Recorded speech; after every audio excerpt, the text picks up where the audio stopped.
میرا شوہر جاہل تھا۔ شادی کی پہلی رات ہی سفید چادر لے آیا۔ میری ٹانگیں کانپنے لگی کیونکہ میں اپنا کنوارا پن کھو چکی تھی۔ میری آنکھوں سے آنسو نکل آئے۔ میں یتیم تھی۔ سوچا تھا شوہر تھوڑا سا پاگل ہوگا تو میری بچت ہو جائے گی، مگر جب میں صبح اٹھی تو سفید چادر دیکھ کر میرے پیروں تلے سے زمین نکل گئی۔ میں کچھ دیر پہلے رخصت ہو کر اس گھر میں آئی تھی۔ میرے سسرال والے پینڈو تھے۔ کچھ دیر رسمیں کرنے کے بعد ساس نے کمرے میں بھیج دیا تھا۔ کچھ گرمی کا موسم تھا، کچھ میرے حواس اتنے اڑے ہوئے تھے کہ میں پسینہ پسینہ ہوئے جا رہی تھی۔ دماغ میں بار بار خوف سر اٹھا رہا تھا، نہ جانے میرا شوہر شہزیب کیسا ہوگا۔ مجھے ایک امید تھی کہ شاید پینڈو اور سادہ سا مرد ہوگا تو مجھے زیادہ مسئلہ نہ ہوگا، شاید کنواری لڑکیوں کو رخصتی کے بعد ایسی کوئی گھبراہٹ یا پریشانی کا سامنا نہیں کرنا پڑتا۔ مگر میری حالت اس وقت خراب ہو رہی تھی۔ میں بہت خوبصورت کم عمر لڑکی تھی۔ دلہن بن کر تو میں مزید حسین لگ رہی تھی۔ مجھے یہ فکر نہ تھی کہ میں اپنے شوہر کو پسند نہیں آؤں گی، مگر یہ خوف ضرور تھا کہ وہ مجھے پہلی رات پہچان لیتا۔ میں کنواری لڑکی نہیں ہوں۔ میرے کردار پر داغ لگ جاتا تو ساری عمر میں اسے دھو نہ پاتی۔ میں بے چینی سے بار بار پہلو بدل رہی تھی۔ رخصتی کے وقت میری ماں نے مجھے سمجھایا تھا، فکر مت کرنا، یتیموں کا اللہ ہوتا ہے، تم بھی بے سہارا نہیں رہو گی۔ اب میں اپنی ماں کو کیا بتاتی کہ مجھے کیا پریشانی ستا رہی ہے۔ مجھے خوف تھا کہ شوہر بد کردار کہہ کر پہلی رات گھر سے باہر نکال کر کھڑا کرے گا۔ نہ میرا حسن کسی کام آتا، نہ تعلیم۔ میں شہر کی پڑھی لکھی لڑکی تھی۔ عام حالات میں رخصت ہو کر اس گھر میں آتی تو شاید میری گردن تنی ہوئی ہوتی، کیونکہ میرا پلڑا اپنے شوہر سے ہر لحاظ سے بھاری تھا، مگر اس وقت میرے دل میں چور تھا۔ میں اپنی ذات اور اپنے داغ سے بخوبی واقف تھی، اس لیے اپنے سے کہیں کم تر سادہ پینڈو لوگوں میں آ کر بھی میرا خوف کم نہیں ہوا تھا۔ میں تو یہ شادی کرنے سے ہی گھبرا رہی تھی، مگر ماں نے بار بار یقین دلایا تھا کہ شوہر سادہ ہوگا تو چھوٹی چھوٹی باتوں کو زیادہ نہیں سوچے گا۔ ویسے بھی ایک پینڈو سادہ مرد حسین خوبصورت اور پڑھی لکھی کے روب میں دب کر جیتا ہے۔ میں ابھی اسی امید پر شادی کر کے رخصت ہو کر آئی تھی، مگر افسوس یہی سوچ کر میری حالت خراب ہو رہی تھی کہ نہ جانے میرے ساتھ کیا ہونے والا تھا۔ ابھی میں سوچوں میں گم بیٹھی تھی کہ شوہر کمرے میں داخل ہوا۔ میرا دم حلق میں پھنس گیا تھا۔ میری توقع کے عین مطابق میرا شوہر مجھے دیکھتے ہی دیوانہ ہو گیا تھا۔ میرے حسن کے قصیدے پڑھنے لگا۔ بولا، مجھے یقین نہیں آتا میں اتنا خوش نصیب ہوں، مجھے اتنی خوبصورت اور مکمل لڑکی مل گئی ہے۔ میرا شوہر میری مہندی لگے ہاتھوں کو تھام کر ہنستے ہوئے بولا، میری اماں مجھ سے کہتی ہیں کہ ضرور تم نے اپنی زندگی میں کوئی نیکی کی ہوگی جس کے بدلے تمہیں اتنی حسین بیوی مل گئی ہے، ورنہ ہم نے بھی کبھی نہیں سوچا تھا کہ اس گھر میں رشتہ لے کر جائیں گے تو ہمیں قبول کر لیا جائے گا۔ مجھے ایسا لگا میرا شوہر تمسخر سے سر جھٹک کر بول رہا تھا۔ میں نے الجھے نسبت سے اسے دیکھا تھا۔ میرا شوہر ایک دم سنجیدہ ہوا، مجھ سے کہنے لگا، میں تمہارا بہت خیال رکھوں گا، تمہاری زندگی میں کوئی دکھ نہیں آنے دوں گا۔ میں بہت عام سادہ سا بندہ ہوں اور گناہ گار بھی بہت ہوں، مگر نہ جانے کون سی نیکی میرے کام آ گئی کہ مجھے تم جیسی حسین اور پاکیزہ لڑکی مل گئی ہے۔ مرد کے لیے حیادار اور شریف لڑکی سے بڑھ کر کچھ نہیں ہوتا، مگر تمہارے پاس تو حسن کی دولت بھی ہے۔ اپنے شوہر کے الفاظ پر میرا جسم خوف سے لرزنے لگا۔ اسے لگ رہا تھا کہ میں باحیا اور پاکیزہ لڑکی ہوں۔ شاید یہی شخص صبح کے وقت مجھے سب لوگوں میں گھسیٹتے ہوئے گھر سے باہر نکال دینے والا تھا۔ مجھے تو اب احساس ہوا کہ سادہ لوگ چھوٹی چھوٹی باتوں کو سر پر سوار نہیں کرتے، مگر میں نے یہ بھی سنا تھا کہ سادہ پینڈو لوگوں کی عزت پر بات آئے تو ہم لوگوں سے کہیں زیادہ بھڑک اٹھتے ہیں۔ ان کا رد عمل بھی ہماری سوچ سے کہیں زیادہ خراب ہو سکتا تھا۔ میری کپکپاہٹ کو محسوس کرتے ہوئے میرا شوہر چونک کر مجھے دیکھنے لگا۔ بولا، تم گھبرا کیوں رہی ہو؟ کوئی پریشانی کی بات ہے تو مجھے بتا دو۔ کہنے لگا، مجھ سے ڈرنے کی کوئی ضرورت نہیں ہے، میں اتنا خوفناک انسان نہیں ہوں جتنا تم نے سمجھ لیا ہے۔ میرا شوہر بار بار ہنس رہا تھا، اس کے چہرے سے خوشی ٹپک رہی تھی۔ صاف ظاہر ہو رہا تھا کہ وہ مجھ سے شادی کر کے بہت خوش تھا۔ مجھے دیکھتے ہی میرا دیوانہ ہو چکا تھا، مگر میرا خوف نہ جانے کیوں وقت کے ساتھ ساتھ بڑھتا جا رہا تھا۔ اگلے ہی لمحے میرا شوہر اچانک اٹھ کر الماری کے قریب پہنچا۔ میں ٹھٹک کر سوالیہ نظروں سے اسے دیکھ رہی تھی۔ اس نے الماری کھولی اور اس کے سب سے نچلے خانے سے ایک چادر نکالی۔ وہ سفید بے داغ چادر تھی۔ میرا شوہر وہ لایا اور مجھ سے کہنے لگا، میری مدد کرو، مجھے بستر پر یہ سفید چادر بچھانی ہے۔ میں ہکا بکا سے اس کا منہ دیکھنے لگی۔ بستر پر پہلے ہی صاف چادر بچھی ہوئی تھی، سفید چادر کی کیا ضرورت ہے؟ حیرت کے مارے میں نے سوال کیا تھا۔ کہنے لگا، اسے توجہ مت دو، یہ ہمارے خاندان کا رواج ہے، اگر میں نے چادر نہ ڈالی تو صبح میری ماں اس بات پر مجھ سے سوال کرے گی۔ ہمارے ہاں رخصت ہو کر آنے والی دلہن کی پاکیزگی کو اسی طرح جانچا جاتا ہے۔ شوہر مجھے بتا رہا تھا جبکہ میرا پورا جسم خوف سے ساکن ہو چکا تھا۔ وہ مجھے بستر سے اترنے کا بول رہا تھا، مگر میرے لیے تو حرکت کرنا محال ہو چکا تھا۔ مجھے ایک لمحے میں سمجھ آئی تھی کہ مجھ جیسی لڑکی غلط گھر میں بیاہ کر آ چکی تھی، جہاں عزت اور کردار کو اتنا سر پر سوار کیا جاتا تھا کہ سفید چادر بچھا کر باقاعدہ پورے خاندان کی بڑی بوڑھی عورتوں کو ثبوت دیا جاتا تھا کہ لڑکی پاکیزہ اور کنواری ہے۔ میرے شوہر نے اپنے خاندان کا یہ رواج میرے سامنے رکھا تو میرا جسم خوف سے ساکن ہو گیا۔ دل چاہا اپنے شوہر کے پیروں میں پڑ جاؤں، اس سے کہوں کہ یہ چادر بستر پر بچھا کر میری توہین نہ کریں۔ میں یہ ذلت برداشت کرنے کے قابل نہیں تھی۔ شوہر نے مجھے سہارا دے کر بستر سے اتارا اور بیڈ پر سفید چادر بچھا دی۔ وہ بار بار مجھے تسلی دے رہا تھا، اس سے صرف ایک رسم سمجھ لینا، اسے زیادہ توجہ مت دو۔ ظاہر ہے اسے یہی لگ رہا تھا کہ میں کنواری اور پاکیزہ لڑکی تھی۔ میری جگہ کوئی اور ہوتی تو شاید وہ اس سفید چادر کو اتنی اہمیت نہ دیتی، مگر میرے لیے تو وہ سفید چادر ذلت کی چادر لگ رہی تھی۔ میں تو اپنے بستر پر بچھی اس خوبصورت سی چادر کو دیکھ کر مطمئن ہو گئی تھی، مگر میرے شوہر نے سفید چادر بچھا کر دم لیا تھا۔ میری ہراساں نظروں پر وہ خفتے شرمندگی سے بار بار وضاحت دے رہا تھا، مگر میرا دل بے چینی سے بھر چکا تھا۔ میرا پورا وجود جیسے زلزلوں کی ضد میں تھا۔ مجھے یکدم رونا آیا تھا، دل میں اپنی ماں سے شکوہ مزید بڑھ گیا۔ میرے شوہر نے مجھے بستر پر بٹھایا تو میری گھبرائی ہوئی صورت دیکھ کر وہ مجھے پرسکون کرنے کے لیے میرے بارے میں سوالات کرنے لگا۔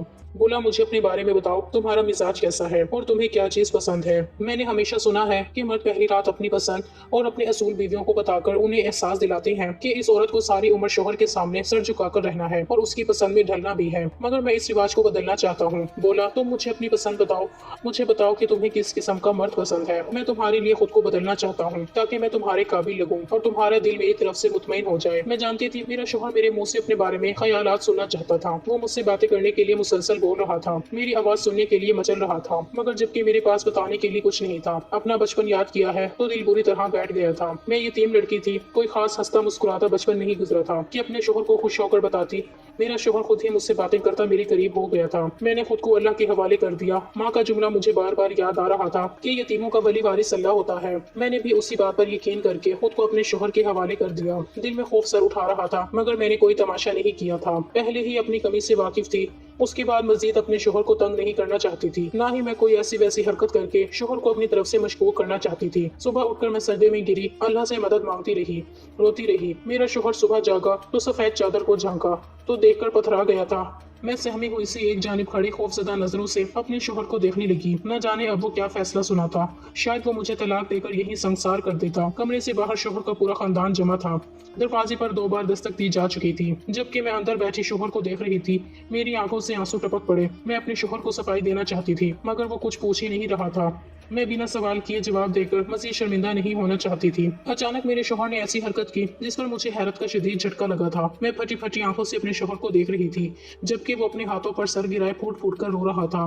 میں یقین نہیں کر پا رہی تھی، وہ واقعی دنیا کا انوکھا مرد تھا۔ بیوی کو لان تان کرنے اور کردار کی وضاحت مانگنے کی بجائے وہ خود روتا جا رہا تھا۔ میں گھبرا کر آگے بڑھی، مجھے خوف تھا کہ باہر سب شوہر کے رونے کی آواز سن کر متوجہ نہ ہو جائیں، میری پوزیشن اور بھی زیادہ مشکوک ہو جاتی۔ سب حیران ہوتی کہ یہ کیسی لڑکی ہے کہ شوہر پہلے ہی روز صبح سر پکڑے پاگلوں کی طرح روتا جا رہا ہے۔ میں معافی مانگتی ہوں، میں اپنے کردار کے داغ سے واقف تھی، پھر بھی شادی کر کے تم جیسے شریف مرد کی زندگی میں چلی آئی۔ میں نے اپنے شوہر کو صفائی دینے کی ناکام کوشش کی تھی، مگر ابھی میں نے خاموشی باندھی تھی کہ میرا شوہر جھٹکے سے اٹھا۔ میں گھبرا گئی اور کہنے لگا، اس چادر کو اٹھا کر کہیں چھپا دو، میری ماں کو اس چادر کے بارے میں کچھ مت بتانا۔ میں منہ کھولے حیرت سے اپنے شوہر کو دیکھ رہی تھی۔ وہ تیزی سے اپنے چہرے کی نمی صاف کرتے ہوئے بولا، جلدی کرو، میں دروازہ کھولنے والا ہوں۔ اگر میری ماں نے اس بے داغ چادر کو دیکھا تو تمہیں پورے خاندان کے سامنے رسوا کر دیں گی۔ اس چادر کو چھپا دو، میں اپنی ماں سے کہہ دوں گا کہ میں چادر بچھانا بھول گیا تھا۔ میں بری طرح الجھ گئی۔ میں تو اپنے دماغ میں وضاحت اور صفائی کے الفاظ جوڑ توڑ کر رہی تھی، مگر شوہر کی بات نے مجھے حیرت زدہ کر دیا تھا۔ آگے بڑھ کر میں نے وہ چادر اٹھا لی اور اسے گول مول کر کے صوفے کے نیچے چھپا دیا۔ میرے شوہر نے دروازہ کھولا تو میری ساس اندر داخل ہوتی مجھے پیار کرتے ہوئے سیدھے بستر کی طرف گئی تھی۔ شاید وہ سفید چادر دیکھنا چاہتی تھی، مگر بستر پر چادر موجود نہ پا کر وہ بری طرح چٹک گئی تھی۔ سوالیہ نظر سے بیٹی کو دیکھنے لگی، سفید چادر کہاں گئی؟ باہر سب بوڑھیاں بہو کا کردار جانچنے کو تاک لگائے بیٹھی ہیں۔ میں سفید چادر لینے آئی تھی، میری ساس نے بیٹے سے سوال کیا۔ میری سانسیں اکھڑنے لگی تھیں۔ میں خوف زدہ سے اپنے شوہر کو دیکھ رہی تھی کہ کہیں وہ سچ نہ کھول دے، مگر وہ کچھ نہ بولا۔ میں تو چادر بچھانا ہی بھول گیا تھا، مجھے خیال نہیں آیا۔ کہنے لگا، آپ جا کر سب سے معذرت کر لیں۔ میری ساس کی بات سنتے ہی غصے سے بولی، میں نے تمہیں کل کمرے میں بھیجتے ہوئے بار بار ہدایت دی تھی، پھر تم کیسے اتنی اہم بات بھول گئے؟ تمہیں اچھے سے پتا ہے کہ یہ ہمارے خاندان کا رواج ہے، اس کے بغیر تو ساری عمر شک کی نظروں کا سامنا کرے گی۔ لوگ طرح طرح کے سوال کریں گے کہ نہ جانے لڑکی پاکیزہ تھی یا نہیں۔ ہمارے خاندان والوں کو تو پہلے ہی اتنی خوبصورت لڑکی دیکھ کر یہی ابال اٹھ رہے ہیں کہ ہمیں ایسی لڑکی کیسے مل گئی۔ رات سے سب ایک ہی بات کر رہے ہیں کہ ہیرے جیسی لڑکی ہمارے گھر کو جچتی نہیں تھی۔ پھر آخر اس میں ایسا کیا ہے بھائی کہ اس کے گھر والوں نے چپ چاپ بیٹی اٹھا کر ان پڑھ لوگوں کو دے دی۔ وہ بولی، اب اگر میں چادر لے کر نہیں جاؤں گی تو سب کو یقین ہو جائے گا کہ لڑکی کے کردار میں کمی تھی، اس لیے ہمیں اتنی آسانی سے لڑکی مل گئی۔ میں سر جھکا کر آنسو بہاتی رہی۔ ساس کے ان الفاظ پر میرا دل جل سا گیا تھا۔ اس کی بات تو بالکل سچ تھی، وہ سب لوگ بالکل میرے قابل نہیں تھے، مگر میری ماں نے صرف اسی لیے اس گھر میں بیاہ دیا تھا کہ سادہ لوگ ہیں، کبھی میرے کردار پر سوال نہیں اٹھائیں گے۔ میری ساس کو جو خوف محسوس ہو رہا تھا اس کا خوف سچا تھا، اور میں یہ بات کرتے ہوئے شرمندہ ہو رہی تھی۔ اس سے پہلے کہ میرا شوہر اپنی ماں کو مزید جھوٹی وضاحتیں دیتا، میری ساس نے ایک جھٹکے سے الماری کھولی اور اس کے نیچے والے خانے میں چادر تلاش کی، پھر کھڑی نظروں سے بیٹے کو گھورنے لگی۔ چادر یہاں سے غائب ہے، اس کا صاف مطلب ہے کہ تم نے چادر بستر پر بچھائی تھی، اب اس چادر کو غائب کرنے کا کیا مطلب ہے؟ ایک دم میری ساس کے تیور بدل گئے تھے۔ اسے یقین ہونے لگا کہ چادر صبح اٹھ کر ہم نے چھپا دی تھی۔ میرا شوہر خاموشی سے کھڑا رہا۔ میری ساس نے سنجیدگی سے کہا، جا کر اچھے سے تیار ہو جاؤ، میں تمہیں باہر لے جاؤں، سب لوگ تم سے ملنا چاہتے ہیں۔ رات کو تم تھکن زدہ اور گھبرائی ہوئی لگ، اسی لیے میں نے زیادہ دیر سب کے درمیان بیٹھنے نہیں دیا تھا۔ میں نے اپنی ساس کے حکم پر سر جھکا دیا اور تیزی سے کپڑے اٹھا کر باتھ روم میں چلی گئی تھی۔ میں نہیں جانتی تھی کہ پیچھے ان ماں بیٹے میں کیا بحث ہوتی رہی، مگر مجھے کتنی دیر باتھ روم میں بھی آوازیں سنائی دیتی نہیں تھیں۔ میں اکیلے میں آنسو بہاتی رہی اور اپنا انجام سوچ سوچ کر خوف زدہ ہوتی رہی۔ شوہر کا رویہ بھی ٹھٹکتا رہا تھا۔ میں یقین نہیں کر پا رہی تھی وہ میرے حسن کا اتنا دیوانہ ہو گیا تھا کہ اتنی بڑی بات دل میں دبانے کو تیار تھا، مگر میرے شوہر کا رونا دھونا اور اس کا گمسم انداز مجھے بار بار سوچ میں مبتلا کر رہا تھا۔ وہ میرا ساتھ کیوں دے رہا تھا؟ اس کی باتوں سے ظاہر ہو رہا تھا وہ غیرت مند مرد ہے، شریف گھرانے سے اس کا تعلق تھا، سادہ اور پینڈو ضرور تھا مگر اچھا کماتا تھا۔ میرے حسن کو دیکھ کر میرا شوہر اور میرے سسرال والے میری گرویدہ ہو رہے تھے، مگر میرا شوہر بھی کوئی اتنا کم نہیں تھا کہ وہ اپنی بیوی کے کردار کی اتنی بڑی خامی کو قبول کر لیتا۔ میں انہی سوچوں میں تیار ہو گئی اور ہلکا پھلکا میک اپ کر کے ساس کے ساتھ کمرے سے باہر جانے لگی۔ میری ساس نے دروازے پر اٹھ کر پھر اپنے بیٹے کی جانب دیکھا، کہنے لگی، مجھے تمہاری کسی بھی وضاحت یا الٹی سیدھی کہانی سے کوئی سروکار نہیں، میں بہو کو لے کر جا رہی ہوں، تم باہر آنا تو سفید چادر لے کر آنا، ورنہ آج تم اپنی بیوی کو سب کے درمیان بد کردار ثابت کر دو گے۔ میری ساس کے سخت الفاظ سے میری روح کانپ گئی تھی۔ وہ میرا بازو جکڑ کر مجھے کھینچتے ہوئے باہر لے گئی۔ سفید چادر غائب پا کر میری ساس کا رویہ مجھ سے بدل چکا تھا۔ مجھے رخصت کروا کر گھر لانے تک وہ میرے صدقے والی جا رہی تھی، مگر ابھی اس کی آنکھوں میں بھی شک تھا۔ میں سب لوگوں سے مل کر حواس باختہ سی بیٹھی ہوئی تھی۔ سب لوگ جو مجھ سے اب مل رہے تھے اور میرے حسن پر رشک کر رہے تھے، یقیناً یہی لوگ کچھ دیر میں مجھے لان تان کرتے اور باعزت کر کے گھر سے نکال دیتے۔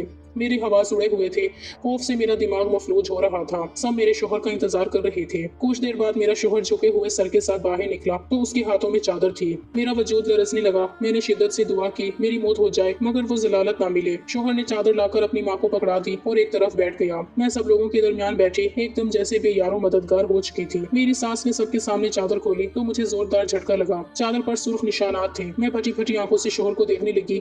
وہ میری جانب متوجہ نہیں تھا۔ یقیناً اس نے اکیلے میں بے داغ چادر پر داغ لگانے کا انتظام کر لیا تھا۔ اس نے مجھے اپنے خاندان والوں کے درمیان سرخرو کر دیا۔ سب میری ساس پر رشک کرنے لگے جبکہ میں حیرت بھری نظروں سے اپنے شوہر کو دیکھ رہی تھی۔ جتنا ظرف اس شخص نے میرے لیے دکھایا تھا، میں ساری عمر اس کے سامنے سر جھکا کر رہنے کو تیار تھی، اپنی انا اپنے شوہر پر قربان کرنے کو تیار تھی۔ جب ہم دونوں اس رات اکیلے ہوئے تو میں نے اپنے شوہر سے اس چادر کے بارے میں سوال کیا۔ کوئی مرد یہ بات کبھی برداشت نہیں کر سکتا، تم نے اتنا بڑا ظرف کیسے کر لیا؟ مجھے اپنے خاندان والوں کے سامنے بے داغ ثابت کر دیا۔ شوہر بولا، تم میرے نکاح میں ہو، میں نے اپنی بیوی کا پردہ رکھا ہے، اس میں کچھ انوکھا نہیں ہوا۔ میں حیران ہونے لگی۔ میں نے کہا، مجھے یقین ہے تم غیرت مند مرد ہو، پھر تو ایسی لڑکی کا پردہ کیوں رکھا جو پاکیزہ نہیں تھی؟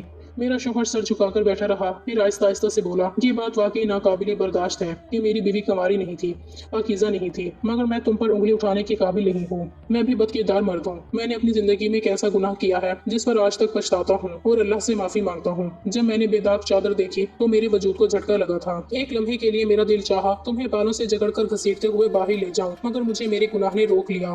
جو گناہ میں نے کیا شاید وہی پلٹ کر میرے حصے میں آیا تھا۔ میں حیرت سے اپنے شوہر کو دیکھ رہی تھی۔ مجھے اس کی کوئی بات سمجھ نہیں آئی تھی۔ اس کے لبوں سے ادا ہونے والے لفظ گناہ پر میں اٹک گئی تھی، مگر جب شوہر نے تفصیل سے بات بتائی تو مجھے لگا میں کبھی حرکت نہیں کر پاؤں گی۔ میں بے یقینی سے اپنے شوہر کو دیکھ رہی تھی۔ وہ شخص بظاہر بہت سادہ اور شریف لگ رہا تھا، مگر میرے سامنے روتے ہوئے وہ بار بار ایک ہی بات کہتا جا رہا تھا، اگر تم داغدار ہو تو میں ایک ایسا مرد ہوں جس نے ایک معصوم بچی کو داغدار کیا تھا، اس کی عزت و ناموس کو روندا تھا۔ شوہر نے مجھے بتایا تھا کہ اول جوانی میں تھا، ماں باپ نے شوق میں شہر پڑھنے کے لیے بھیجا، میں اپنے پھپھو کے گھر رہتا تھا۔ کہنے لگا وہی کچھ عیاشی فطرت لڑکے میرے دوست بن گئے، میں ان سب سے چھوٹا تھا، یہ دیہات کا پینڈو لڑکا تھا، زیادہ سمجھ بوجھ نہیں تھی۔ ان لڑکوں نے دوستی کا ہاتھ بڑھایا تو میں نے بھی آگے بڑھایا، ان سے دوستی کر لی، مگر کچھ عرصہ گزرا تو ان کی حرکتوں نے مجھے پریشان کر دیا۔ عیاش اور بد کردار لڑکے تھے،